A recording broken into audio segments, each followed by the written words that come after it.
Good morning. Here is another Oklahoma sunrise. Thank you for being with me.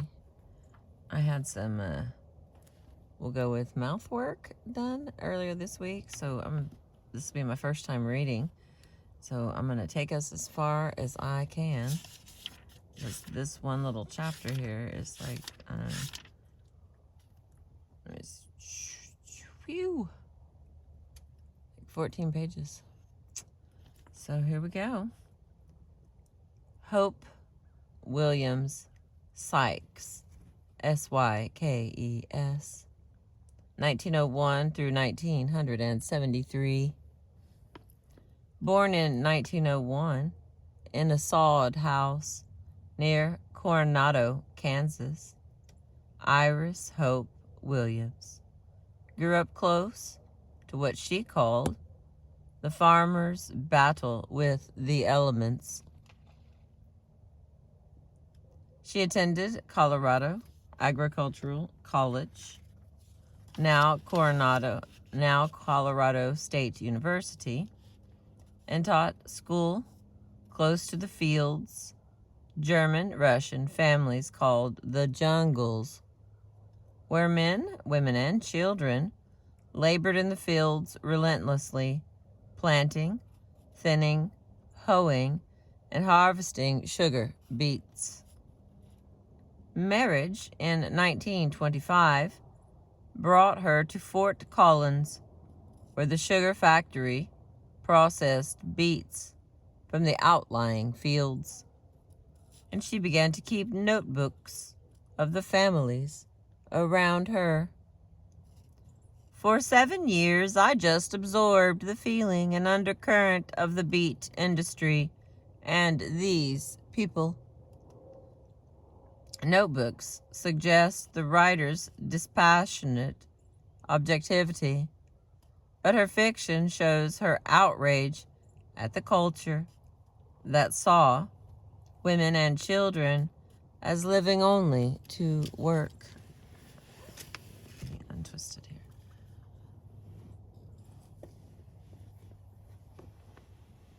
It's like 40 degrees, which from somewhere else that's probably not very cold, but out here in the silence, it's downright chilly. All right, here we go. And we roll on. In her writing, Second Hoeing, Hannah Schrushmiller is the fourth oldest daughter in a household of 12 children, doomed to stoop labor from the age of 6 until they marry and begin toiling in their own families. Her writing, Second Hoeing, along with Agnes Smedley's Daughter of Earth, Rebecca Harding Davis's Life in the Iron Mills from 1861, about workers in West Virginia, and Edith Summers Kelly's powerful novel Weeds, 1923, about workers in the tobacco fields of Kentucky, form a body of feminist proletarian fiction now almost forgotten. When Second Hoeing was published in 1935, families who felt themselves embarrassed by accounts of their lives in the book kept it out of circulation in local libraries. But in Washington, D.C., where people were setting up the National Child Labor Board, the book was applauded.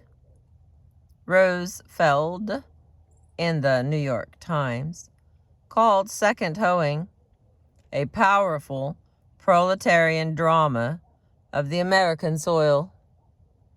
And Sykes herself received a letter of congratulations from First Lady Eleanor Roosevelt. Turn this just a little bit. some pretty color behind us. All right. And onward. Hope Williams Sykes received a fellowship to the Bread Loaf Writers Conference in Vermont. And in 1937, G.P. Putnam's Sons published her second novel. The Joppadore, Joppa, The Joppadore. It is the first novel, however, with its defiant heroine, Hannah Schleich-Miller, that has captured the imagination of the reading public. Sykes died in 1973. All right, here's some of her writings from Second Hoeing, published in 1935 by Hope Williams Sykes. And we shall be surprised together because Crystal did not pre-read. So it's like we're all in this together right now. I'm so excited. Let's see what these people are up to. There's no freaking telling. All right, here we go. Planting and thinning. And then it starts planting. The farmers had signed contracts to grow so many acres of beets at a certain price to be paid in the fall of the year. Nothing but work, work, work. She'd never forgive her father. Never. He coulda just as well let her gone to school to finish her 8th grade. Every jiggle of the harrow over the freshly plowed beef ground. Hang on.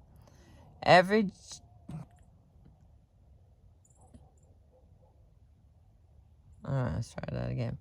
Every jiggle of the harrow over the freshly plowed beet ground added to her hate and resentment. In her mind, she went back over the 16 years of her life, as far as she could remember, as she fought the wind and dirt. She'd been just 4 years old when she was left at the end of a beet field to look after 2-year-old Tabia and 2-month-old Alec. There in the shade of a gunny sack stretched over 4 upright sticks, she had tried to hush the squalling Tabia and the wailing Alec, while her mother went up and down the rows of beets chopping with the long-handled hoe. Hannah had cried for her mother, who could not stop work.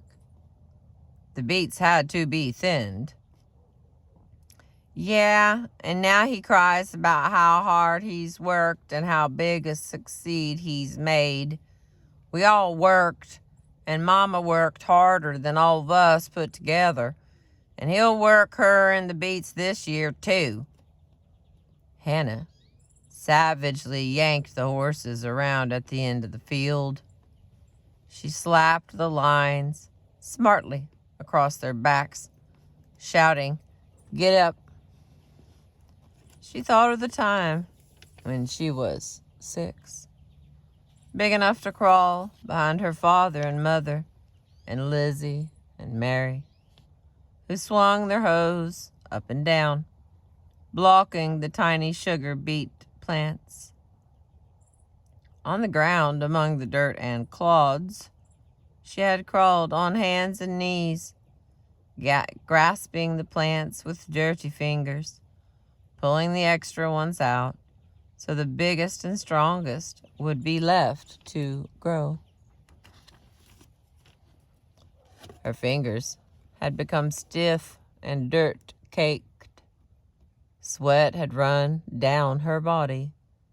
There was no rest. Adam internally yelled that the beets had to be thinned. Not internally, it's Adam eternally. There we go. It's eternal. Adam eternally yelled that the beets had to be thinned. He got them up before daylight and kept them in the fields until it was too dark to see. It was when she was 10 that she'd cut her knee with the bright-bladed beet knife while haggling the top off of a big beet in harvest. She had been too little to lift the heavy beet, so she'd held it over her knee. Swishing the knife had cut through the beet and into her own knee. The same fall, Fritz had broken his arm when he was thrown by a runaway team. Adam had cursed day and night because Fritz couldn't top beets. It took 2 good arms and hands to top a sugar beet. Adam had driven all the rest of them, screeching that the beets would be frozen in the ground. Yeah, and he still drives us. He thinks we're cattle that he owns. Hannah spit the words into the wind. And he'd buy us gum and break the sticks in 2 pieces so we work harder. No wonder he saved money so he could rent. Hannah looked bitterly into the south. Nothing but a dump, she thought, as she compared their place with the Boswell house across the road. The Boswells got it easy. Then she saw Jim's coupe turn on 2 wheels into the circular driveway. Hannah went sprawling across the harrow. She got up quickly, yanking at the horses to turn them around.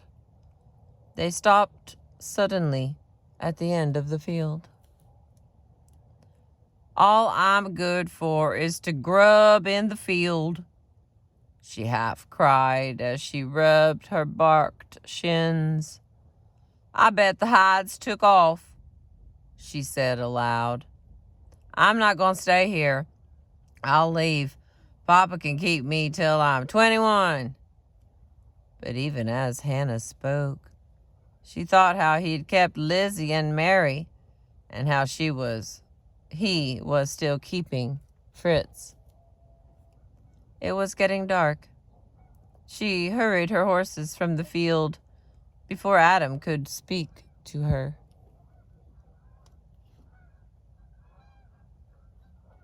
As she came into the barnyard, she met Alec and Solly, bringing in the 2 cows.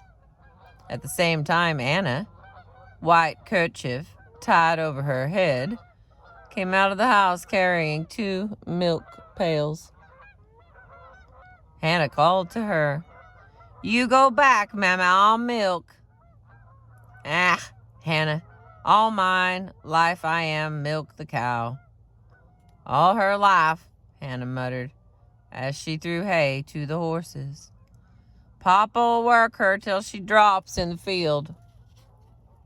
At the table that night, Hannah helped Rennie with his food.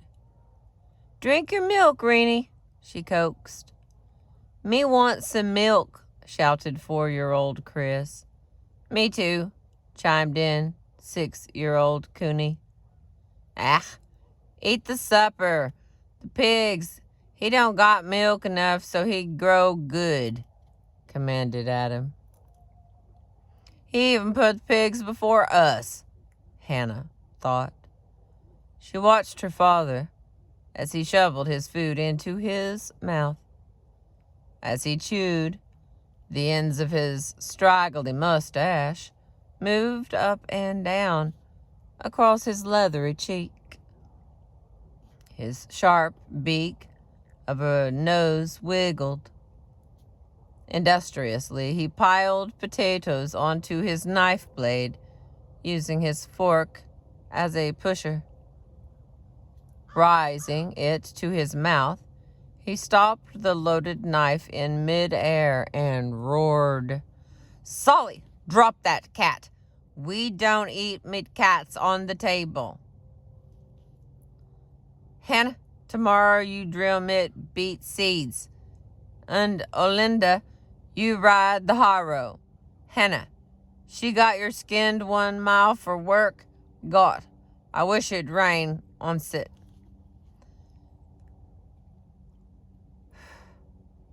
Hannah couldn't sleep after she went to bed.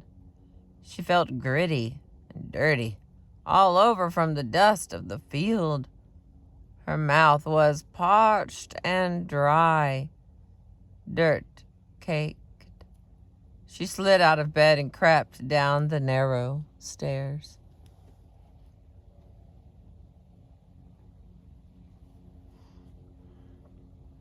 Feeling her way to the water bucket, she stopped.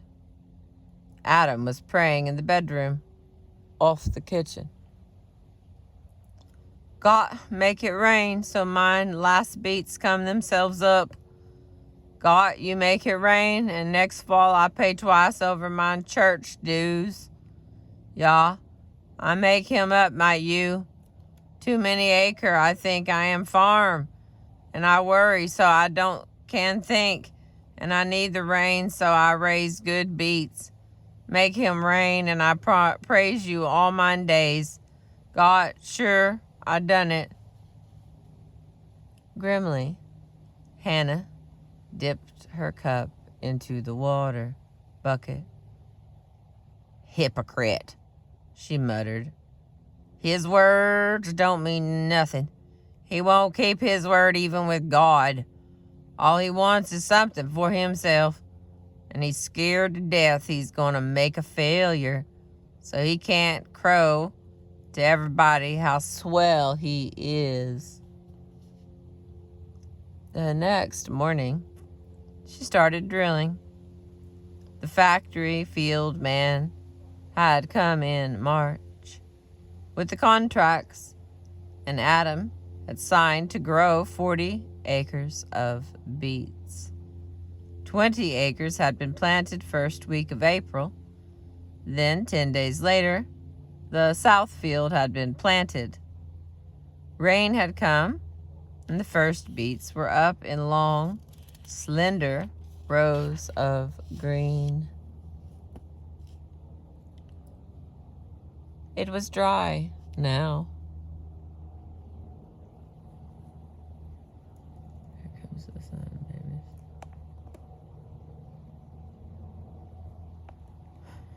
baby. It was dry now, and there was not enough moisture to bring up beet seed. Adam held up the lid of the drill box for Hannah to empty the gunny sacks of beet seeds and said, "We gotta make space between time of planting, so we got time to done the thinning before the plants get too big in the other fields. But God, he done rain, and the beets come themselves up all to onset."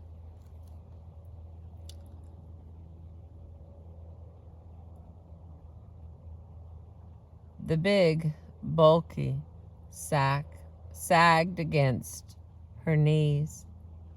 Adam roughly put a hand under it, watching the brown, curly seed tumble into the narrow, red drill box. Hannah grabbed for a firmer hold and lost her grip. The sack slipped sideways, and the light, sponge-like tiny seeds scattered on the dry ground. "Spill seed, will ya?" Adam sent her tumbling to the dirt. Hannah got up, hating him. She stooped and tried to gather up the seeds with her trembling hands. Adam's foot struck her on the hip. She fell flat in the dirt. She gathered herself up and faced him.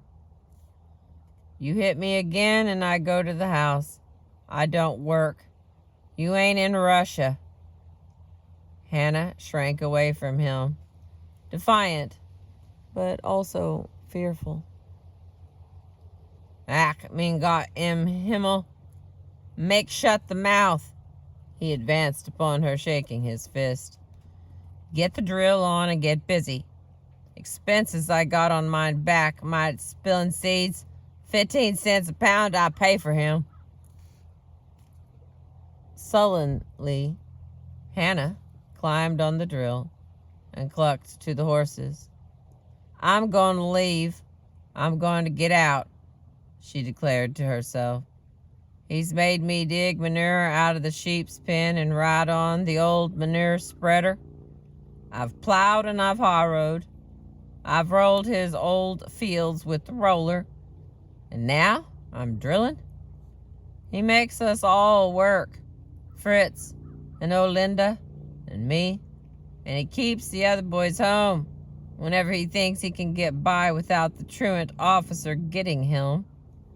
He keeps us all till we're 21, but he will not keep me. Adam's voice roared up the field. Hannah, make them horse go faster, you hear? Hannah paid no attention.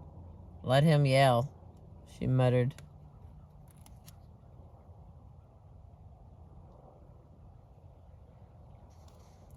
And then the next little one is the thinning.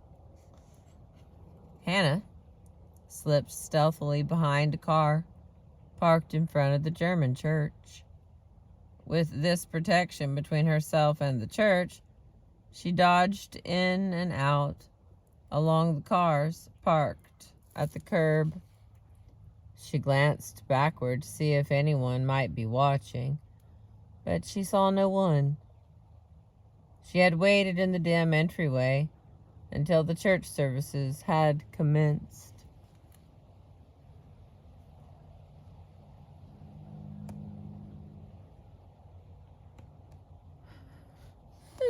Okay.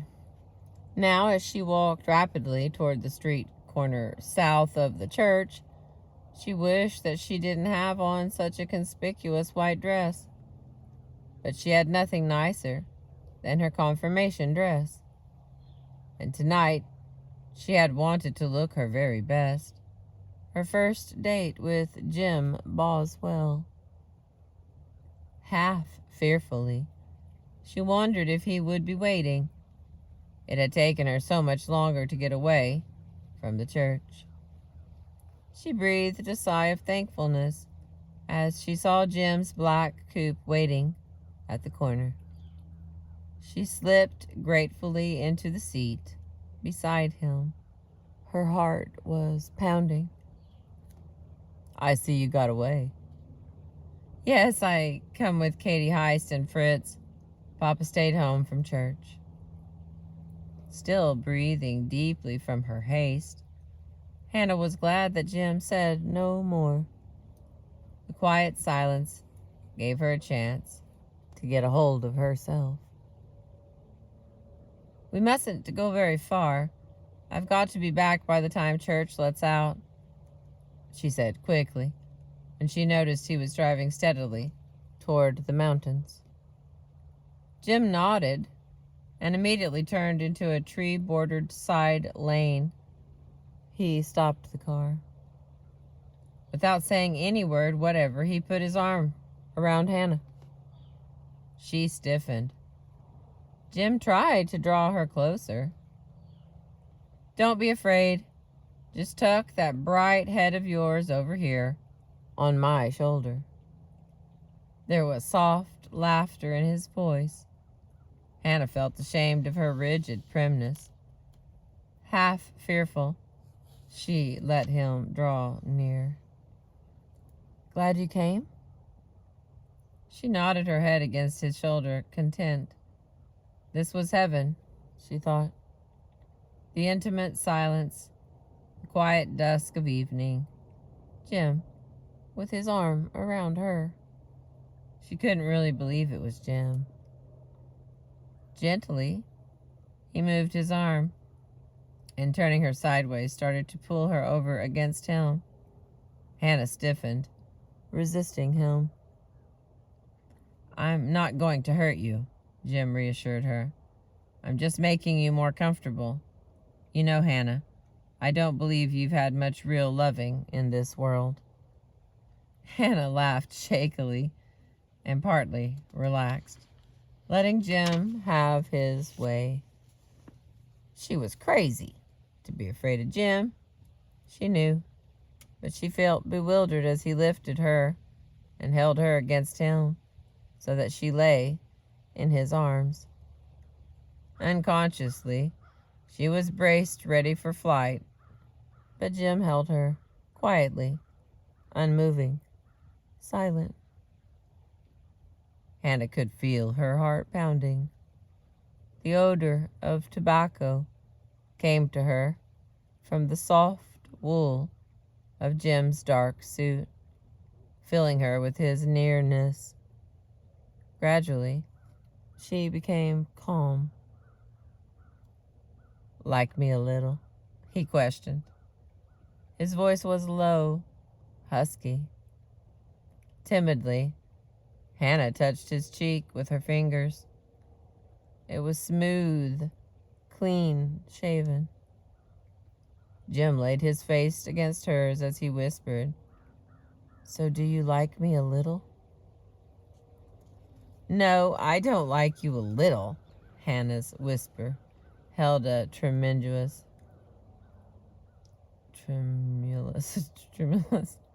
half-laughing note. All right, I'll spell this word for you, but I'm not going to say it. TREMULOUS.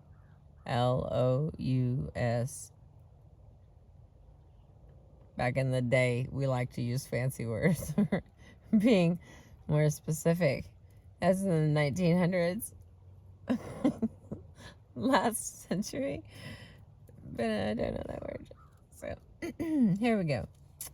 "No, I don't like you a little." Hannah's whisper held a half-laughing note. "You little devil."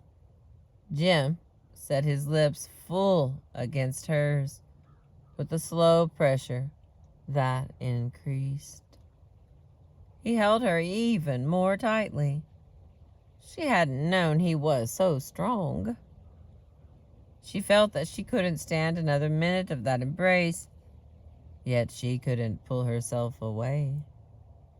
At last, Jim released her, and she slumped against his shoulder, tired. "Like me a little now?" Jim's hand touched her cheek and lifted her chin. "Not a little, a whole lot," Hannah whispered. "You know, you're such a little thing." Jim cradled her close in his arms. "When I see you in the fields in overalls and blue shirt, you look like a husky boy. But now you're all cuddly, soft, and warm. I think you must be two persons, Hannah." He smothered her cheek with his hand. He smoothed her cheek with his hand. Hannah caught oh my Lord. Hannah caught his fingers and held them tightly. She felt that she never wanted to move. If she could always rest in Jim's arms, she'd ask no greater happiness. She loved him. She adored him. He was hers alone.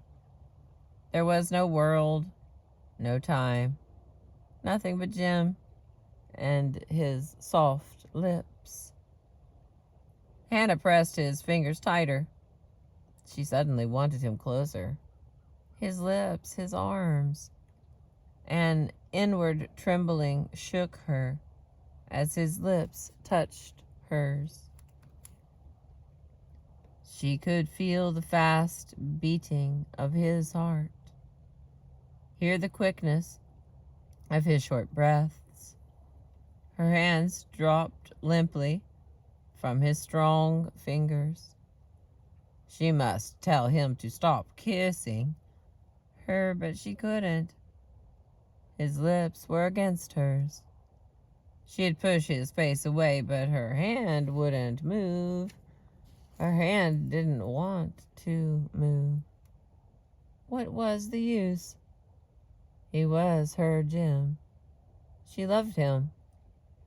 His arms held her tightly, and she was tired, blessedly tired. Hannah, she heard his voice, tender, low. She felt his cheek hot against hers, his lips press hers again. Briefly, gently, his muscles tightened. Her body lay as if lifeless, without thoughts, flowed swiftly through her suspended mind. Whilst thou goest, I will go. Thy people shall be my people. No, that can't be. His people are American, mine are German, Russian. No matter. Her mother's words illogically came to her. Go often to the communion and take of the Lord's Supper, so you don't backslide. Remember, Hannah, the church comes first. Yes, the church. The church. Hannah flung herself from Jim's arms. Jim, what time is it? I've got to be back at the church by the time it's out. In the flare from his cigarette lighter, Jim looked at his thin gold watch. Time we were going, he agreed, reaching forward to turn the switch of the car. Back to the main highway, he put his arm around Hannah. You're trembling. His voice was concerned. I feel funny, and I can't stop shaking, Hannah stammered. Put your head on my shoulder. You'll be all right in just a minute. Jim's voice was reassuring. His arm tightened around her shoulders. When they reached the church, they found the cars still parked along the curbs. From inside the building came the final deep tones of the closing hymn. Jim stopped near Adam's car, which Fritz had driven. Hannah started to move from Jim's encircling arms, but he held her a moment and kissed her tenderly. All right, honey? Yes, I'm all right. Hannah touched his cheek gently before slipping from the car. She curled up in the back seat of Adam's car and waited for Fritz and Katie to come from the church.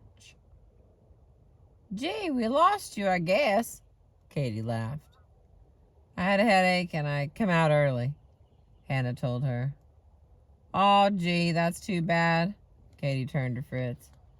I bet part of her headache is because Jake's not here. She laughed loudly. Hannah didn't answer. She wanted to be alone with her thoughts. As the car bounced over the 5 miles to the Schreschmiller home, she enfolded the image of Jim close in her arms. But beneath all the breathless wonder of Jim's love, there was fear. Fear of her father finding out, and still another fear she could not have defined, even if she had had the courage to do so. Hey, Hannah, get out. We're home. I'm going to take Katie over to her home so she can get some of her things to bring back to Boswell's. Fritz's voice was loud and rather excited. Hannah thought of Fritz and Katie as she let herself silently into the kitchen. Her own experience with Jim caused her to smile with warmth and goodwill. It seemed right to hear that Fritz would not come home right away. She made her way on tiptoes to the mirror above the washstand. She scrutinized her face. Did she look different than ever before? She felt different. It seemed to her that everyone could see the new Hannah shining forth from her sparkling eyes, her happy lips. Would her father notice a difference? She glanced quickly toward the closed door that led from the kitchen to his bedroom. He was sound asleep. She had nothing to worry about. But maybe someone had seen her running down the street from the church. Maybe someone had seen her getting into Jim's car. Maybe someone had seen her getting out of Jim's car and slipping into Adam's to wait for Fritz and Katie. Hannah shivered and looked down at her fragile white dress. Its whiteness would show so plainly in the early evening light. Though she was now safely at home, an acute uneasiness filled her. The sound of a car coming up the lane startled her. Who would it be at this time of night? It must be Fritz coming back for something. Anxious to do something that would be an excuse for still being in the kitchen, she took a cinnamon roll from the bread box, and she took one bite and stood waiting. Well, what'd you forget? She asked as the door opened. But it wasn't Fritz. It was her father who stood framed there. In the first brief second, Hannah took in her father's threatening face, gimlet eyes, thin, drawn lips. Little chills ran down her back. Her breath came in short gasps. She shivered, trying to move her gaze from her father's accusing face. But she couldn't. She could only stand and stare into his hard, cruel eyes. The cinnamon bun dropped from her trembling fingers as Adam came slowly towards her. As he advanced, she began to back away. So, you sneak at that Jim Boxwell. The words struck Hannah as if they were blows.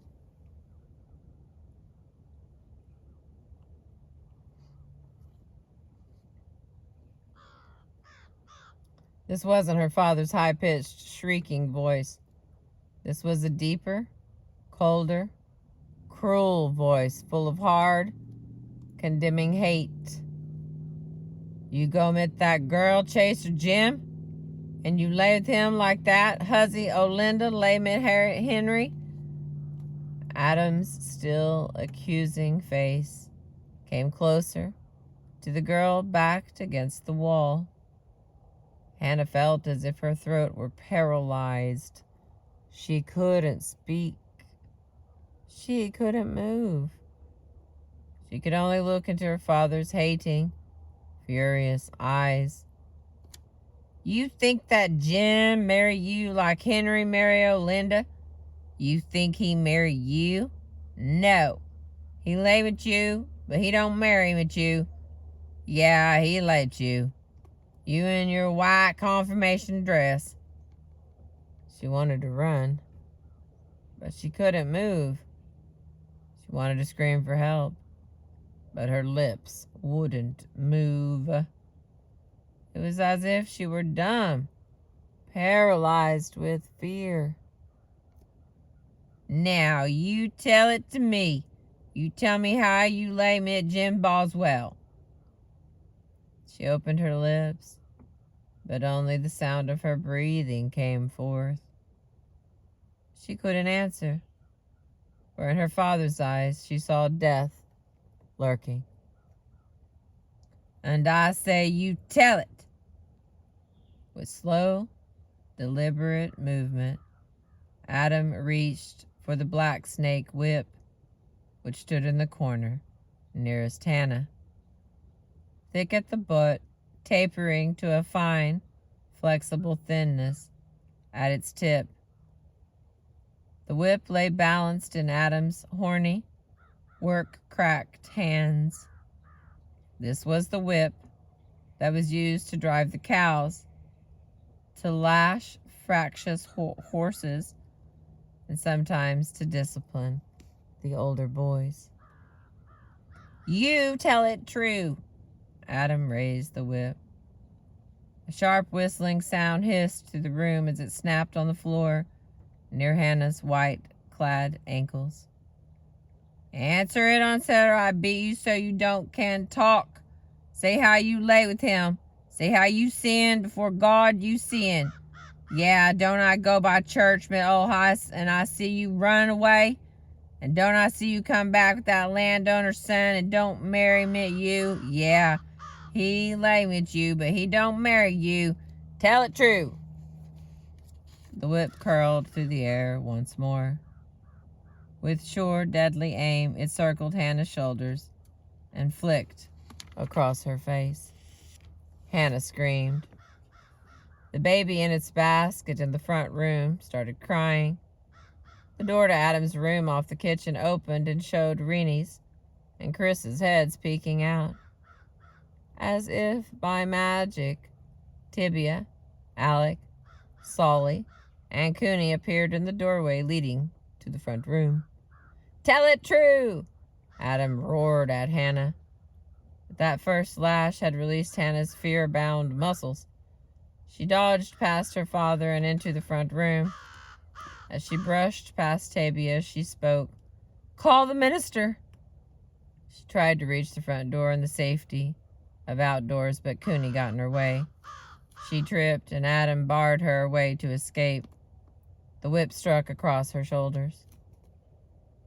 She turned, thinking to wrest the whip from her father's hand, but its lash sent her reeling. She was forced to turn her back to protect her face. He was crazy. She knew it by the inhuman gleam in his eyes, by the deep, rasping tones of his voice. She tried to dodge away from him, but the whip always met her. At last she broke and sank to the floor beside the old green couch. She covered her face with her arms and crouched. "You tell it now!" Adam's voice was rising. "Disgrace meet mine head. Better you been in the grave over land mit one American that don't marry you mit your shame. You tell it now. You tell where that Jim take you. You tell how you lay with mit Jim. Got mit shame for bringing on my head. My shame it bring on mine head." Once more, the lash fell across Hannah's shoulders. Hannah could make herself no smaller. He could kill her. He probably would. Nothing she could say would stop him. Pain was beginning to numb her mind. "Tell it true, tell!" "Mr. Schreschmeyer, what are you doing?" The minister's deep, stern voice broke in upon Adam's fury. "Mr. Schreschmeyer, no man will mistreat his grown daughter. Gosh, she lay Jim Boswell, and no minister even let my daughter disgrace me. Me, Adam Schreschmeyer. In Russia, she would have been whipped to death. Till she die, she would been whipped. This is not Russia, Mr. Schreschmeyer. In America, people are put in jail and kept there for whipping a person as you are whipping your daughter. No matter what your daughter has done, you must not whip her as you are doing." Hell, I don't let no minister. The minister raised his hand. "Stop, Mr. Schreschmeyer. If you continue as you are doing, I'll see that you are put where you can never do this again. Do you hear me?" Adam's whip dropped from his hands. With a quick motion, he turned and went toward the door. Hell, he muttered. "I go mit Boswell and I tell him." The door slammed behind him. Hannah put her hands to her wet face. Tears began to run down her cheeks. She heard the minister speak gently to the smaller children.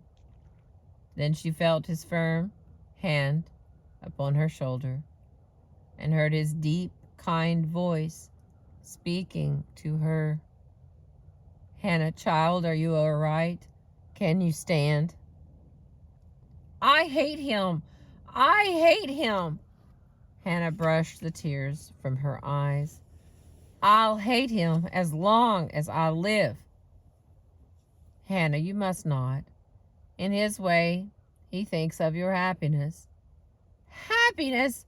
Him? He don't. He don't think of nothing but himself. I don't have any happiness. I don't have anything. I don't have nothing."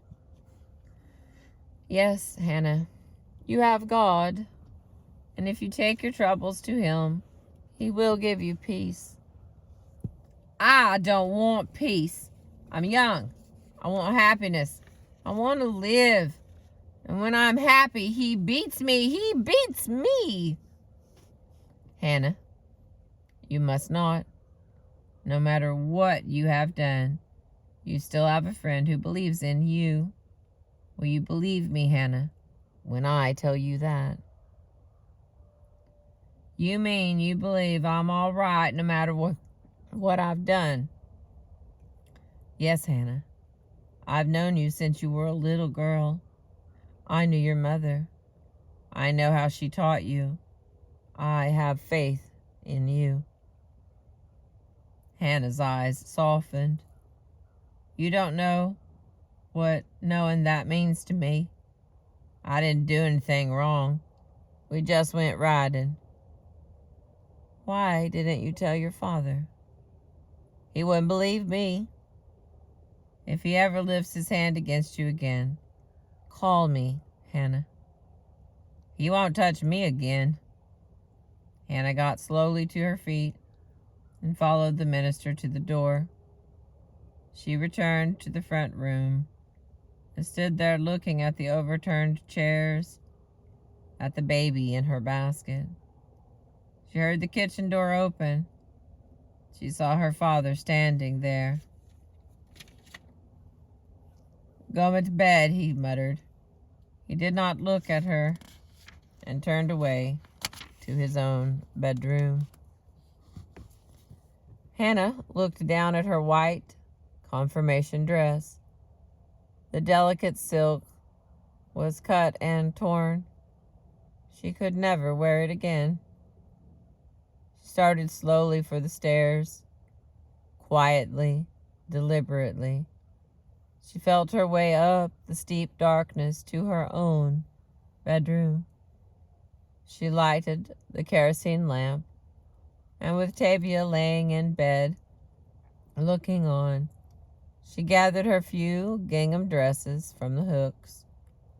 She folded her 2 Sunday dresses, faded and old, and laid them with her few possessions.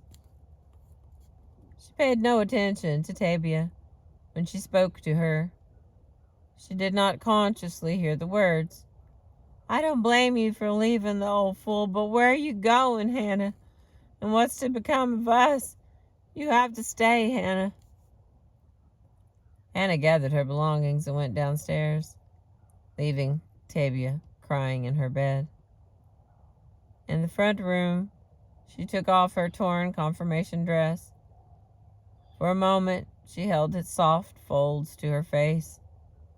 A strong fragrance of tobacco came to her from it. Jim. She had lain in Jim's arms. There had been beauty and love and sweetness, and now her father had made it foul. Never again would he have the chance to do it. She put on another dress, slipped her feet into her broad, everyday shoes. The 5 miles to Valley City would be a long walk. With her bundle in her arms, Hannah turned the knob of the front door.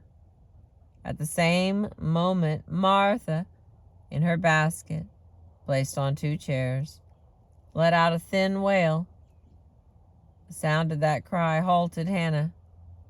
She hesitated, Once more she turned the doorknob, but she could not go and leave the baby crying. It was time for her feeding. Hannah laid her bundle upon a chair. Through the room, dimly lighted by the low-turned lamp, she went to the kitchen. When she had put the bottle of milk in its pan of water to warm, she went back and picked up the baby. She'd feed Martha. Then she would go. Poor little motherless thing. No one to care for her. The thought startled Hannah from her own deep abstraction. There was no one to care for Martha. She looked at the helpless baby cuddled in her arms, sitting on a battered chair in the kitchen. She knew that she could not abandon this baby. This baby which had been her mother's, which she, Hannah, had cared for since its birth. Leaving her bundle of clothes lying on the chair, she took the baby to the front room. Lying down on the old couch, she cuddled the baby in her arms and tucked an old quilt about them both. And that is page 165. That has been for further readings. Hope Williams Sykes, Second Hoeing, out by G.P. Putnam Sons, 1935. Hope Williams Sykes, The Japador, by the same people, in 37. Timothy J. Clobberdance, titled Introduction to Hope Williams Sykes. And let's see, Sweatshops in the Sun, Child Labor on the Farm, in 73. Carrie McWilliams III. Carrie McWilliams, Ill Fares the Land. Migrants and Migratory Labor in the United States, from the Little Brown and Company, from 1942. So, whew, that was a long one, if I do say so myself. I do declare that was a mighty long one. Here's our book that we're reading, in case you're just thinking this is what I need for Christmas. It's a bunch of old-timey stories. Thank you for being with me today. It's good to be back. I appreciate you.